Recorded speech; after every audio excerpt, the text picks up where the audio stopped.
everybody, today I'm going to take a look at this. It's the Technos Arcade 1 Evercade cartridge, and as always it comes with a nice full color manual. In this case it looks like every game gets 2 pages of coverage. Really cool, dig these manuals. Let's go ahead and take the Technos Arcade 1 cartridge, let's pop it in my VS and see how it holds up today. Let's go to the games.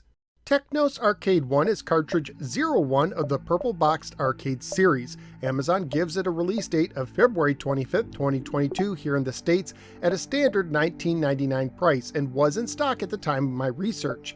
Technos Arcade 1 is also included with all Evercade VS systems at this time. The cartridge contains the following 8 games, with the years given from the manual. The first is 1986's Battle Lane Volume 5, which despite its name is not a sequel. This game plays like a mix of Spy Hunter and Commando, using your D-pad to move while firing your unlimited machine gun or limited missiles. Unfortunately, there is no auto fire for your machine gun. You start each level on your motorcycle, but if you make it to the end, you jump off for some on-foot combat. It's a difficult game with hard to see bullets, and a lack of auto fire doesn't help either. Overall, it wasn't one of my favorites of this collection. Second is 1989's Blockout. Basically, it plays like a 3D Tetris where you view the game from the top rather than the side. While it may sound like an interesting concept, it kind of makes your brain hurt and just isn't that much fun. Third is 1988's Double Dragon 2, perhaps the most popular game on this collection, and it's one of the best, at least according to this beat-em-up fan.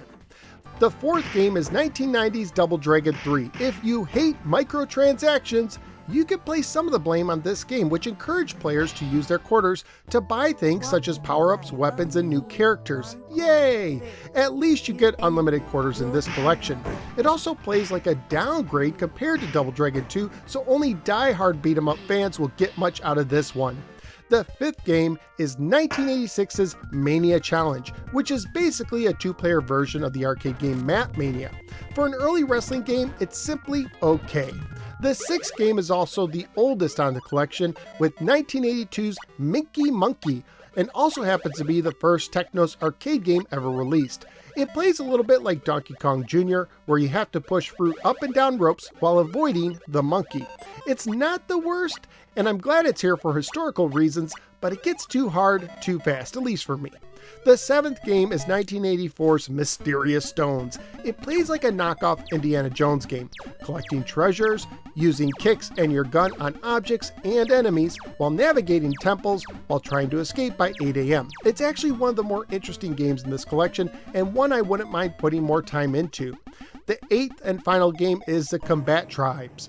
You play as one of 3 cyborgs, not only punching and kicking, but also knocking enemies into each other, bashing heads on the ground and swinging downed enemies. This is a sure contender for the best game on this collection and shows Double Dragon 3 how it should have played. The emulation of these games seems solid to me, but I'll play clips of all 8 games at the end to let you decide for yourselves. Family friendly wise, the game received a PEGI rating of 12. Most likely due to the animated violence and the beat-em-ups, with Combatribes being the most violent, including some blood. So what do I think of Technos Arcade 1? First of all, it's great to have arcade compilations on the Evercade family of systems, and for me this collection is all about the beat-em-ups and Mysterious Stones. It's a shame Double Dragon 1 wasn't included. I believe Blaze stated it was due to technical reasons, but I'm really happy Double Dragon 2 and the Combatribes both got represented here, especially since they didn't get many straight ports on home consoles in the 90s, at least in America. And honestly, it's those 2 games that help justify this collection, at least to beat 'em up fans like myself. So where am I going to rank Technos Arcade 1? I'm going to put it just below Atari Collection 1 and just above Namco Collection 2. So out of the 10 cartridges I've now ranked for the Evercade, Technos Arcade 1 is debuting at the 3 position. If you're a big beat-em-up fan like I am, you might like this one, but if not, you might want to pass. That's just what I think. What do you think? Let me know in the comments below. Also, please like, share, and subscribe. Follow me on the Twitter, join the Discord, support the show at patreon.com/NoSwordGamer, and click the bell so you don't miss any future videos. Thank you for giving me a little part of your day, and I look forward to see you next time in the next episode of the No Sword Gamer. Take care, everybody.